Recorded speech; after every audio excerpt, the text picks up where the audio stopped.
What's up, geeks? Alex here. I have a throwback movie review for your asses. But first, do me a favor. Take like 2 seconds, hit that like button, subscribe, and hit that notification bell so you don't miss any of my geekfully awesome content. Still haven't done it? What are you waiting for? You're a chicken. Are you just a little chicken? Chip, chip, chip, chip, chip, chip, chip. This review was requested by one of my subscribers. Shout out to Old School Geek.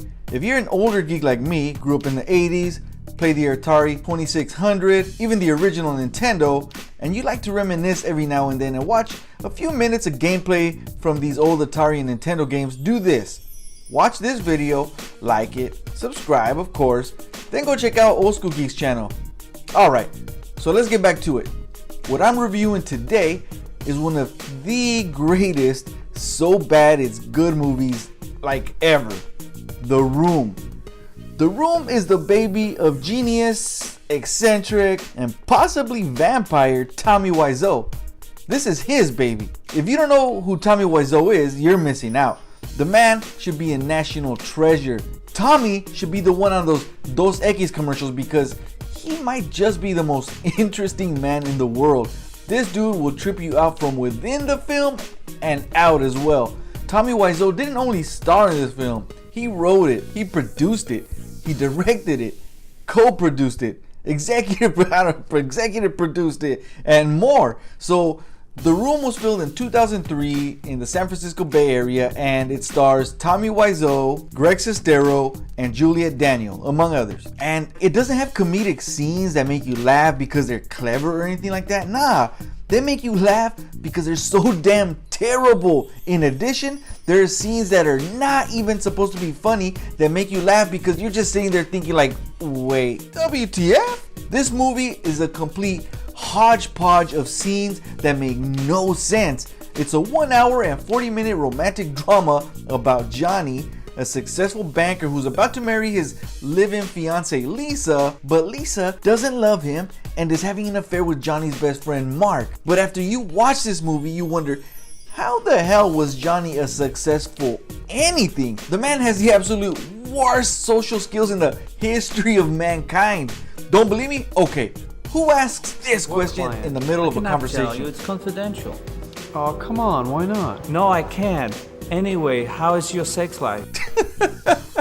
Not only is everything in this scene completely pointless, but the question, I get it, they're best friends. I mean, the movie beat that over my head. Johnny's my best friend. Johnny's my best friend. He's your best friend. Oh, come on, Johnny's my best friend. Mark's his best friend. I'm so happy I have you as my best friend. Any other person would just manipulate the conversation where it either goes there naturally or it doesn't sound like such a creep-ass question. But besides that, this scene has absolutely nothing. We get no new information, nor do any of the characters. Check this one out. All that shopping wore me out. Hey, Lisa. Hey, Denny. Denny, this is my mom. Mom, this is Denny. How many people come in and out of this apartment every day? This is worse than Grand Central Station. I just need to borrow some sugar. Help yourself, Denny. I also need a cup of flour and half a stick of butter. Doesn't your home have a kitchen? It's like I'll come 6th back grade later. writing. What's the excuse for this scene? Yeah, that's the idea. Then, for some weird reason, there's a football, which they throw around throughout the film. Why? What's the reason? Is there some like hidden inside meaning for the football? No, there isn't. There's absolutely no reason. What about the dialogue? Hi, babe. I have something for you. This film's dialogue is so painfully awkward and unnatural. It sounds like they're reading a script that's meant to guide the dialogue, where the actors then are supposed to ad-lib their own dialogue using scripted dialogue as kind of a guide instead of reading directly from it. Check this out. I did not hit her. It's not true. It's bullshit. I did not hit her. I did not. Oh, hi, Mark. And look at this clip. Nothing, man. Do you have some secrets? Forget it. Why don't you tell Why? me? Come Forget on. it, dude. Is it some secret? No, Tell me. forget Come it. I'll on. talk to you later. Well, whatever. Look how they just blow up. It's like, okay, I am now supposed to blow up, so I will. Like, this is what you get if like an alien came to Earth and started kind of like studying human dynamic, getting only a vague understanding of human interaction without getting at the subtleties and nuances of it all. Like for instance, Lisa throws Tommy a party where Tommy confronts Mark and Lisa for having an affair, and they fight and insult each other and just here, watch. Oh, whose baby is it? Is it mine? No, of course not. How can you be sure? Come on, Lisa. Just stop asking me stupid questions. Who the hell do you think you are? Just shut up. Who acts like that? And so what's probably really going on is that Tommy Wiseau himself is a damn alien. After he filmed this, he swore this was Oscar-worthy acting. And that's not even including the sex scenes. Check this out. You gotta be asking yourself, what the hell am I watching right now? Don't worry, I asked myself the same thing. Is this dude having sex with Lisa's breast? Does he think he's supposed to aim for the belly button? What is it? So I've talked about the weird, meaningless dialogue, right? I don't even have to tell you it's all pointless. Wanna know why? Because the movie, or the creator of it himself, didn't think much of the dialogue was important. Not one bit. How do I know? Well, what sane director would write dialogue that ends with, Look, we'll talk about it later. Can I just talk to you later? You don't want to talk to me. Look, I don't want to talk about it. I don't want to talk about it. I can't talk right now. Can't talk about it? Look, I don't want to talk about it. I don't want to talk about it. Leave her alone, man. She doesn't want to talk to you.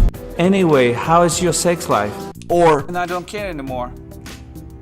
and there's even weird dialogue where you get certain stories and the response is just out of this world. Don't believe me?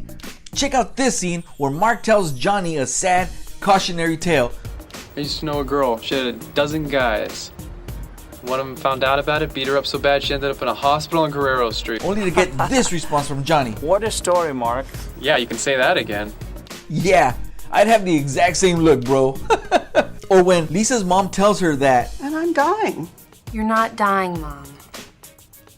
I got the results of the test back.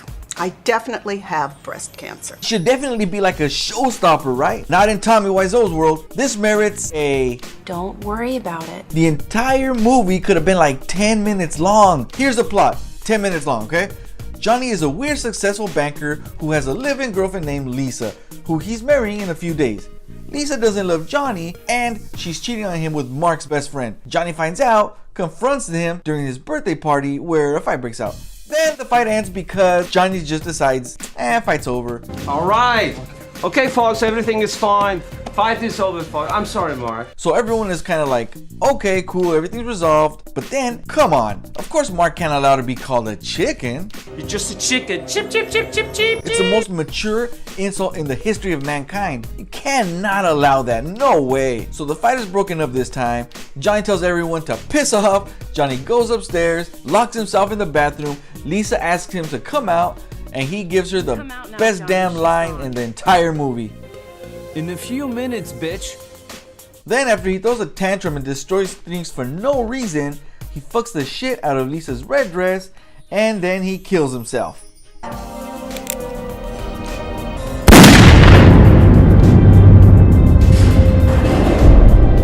The Room really is one of a kind. Should definitely be in film school to teach aspiring directors how not to direct, tell writers how not to write, and actors how not to act. It's definitely one of them so bad it's hilarious. What rating do I give it? I have no clue. I don't know what to say to this movie. I just don't think it needs a bad rating. It's something all in its own class. What I will say is, if you want a movie to laugh at, look no further than to The Room. Well, geeks, I hope you enjoyed this video. Wait, you still haven't subscribed? But everybody betrayed me. I fed up with this world.